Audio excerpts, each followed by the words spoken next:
Di sisa waktu persiapan yang ada saat ini, KONI Sumsel tengah fokus membenahi komponen fisik para atletnya. KONI Sumsel mengakui salah satu aspek yang menentukan prestasi atlet ialah kondisi fisik dari atlet itu sendiri.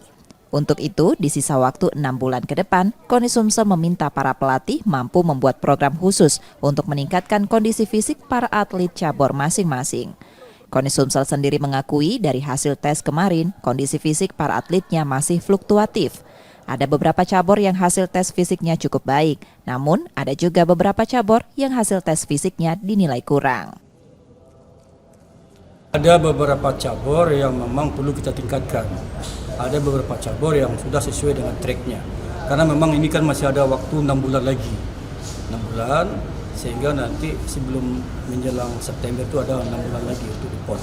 Nah, 6 bulan ini kita berharap atlet-atlet kita komponen fisiknya yang belum maksimal, itu yang kita akan genjot sehingga nanti betul-betul siap dia fisiknya secara prima di PON. Di ajang Pekan Olahraga Nasional Aceh Sumut 2024, KONI Sumsel berhasil meloloskan sebanyak 328 orang atlet dari 51 cabur. Nur Muhammad, Kompas TV, Palembang, Sumatera Selatan.